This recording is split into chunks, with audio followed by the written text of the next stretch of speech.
G'day team, Mr. Minimalism here. Today we're going to be going through the overhead squat.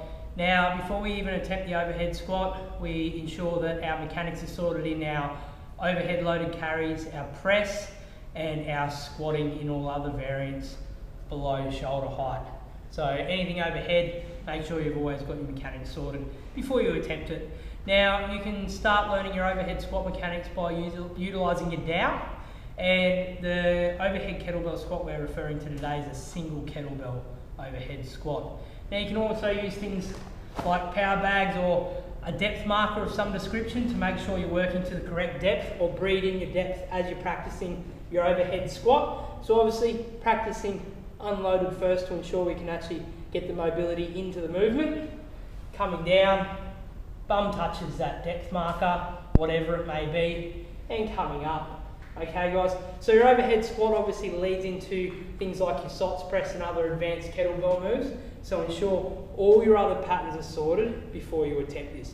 This should be really one of the last things you attempt with kettlebells, and everything else, swings, snatches, pressing, loaded carries should all be sorted before you attempt it. Okay guys, so once you've bred in that pattern, you're then ready to start loading. So remember, start low.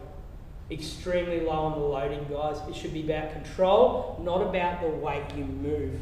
Okay, so make sure you pick a weight you know you can handle. Keep your depth gauges in there. Make sure you're squatting to appropriate depth before you go to a freestanding variant. Okay, so cleaning that bell up, pressing, and getting ready to squat. Shoulder sucked into the body, nice and strong, feet in that squat stance.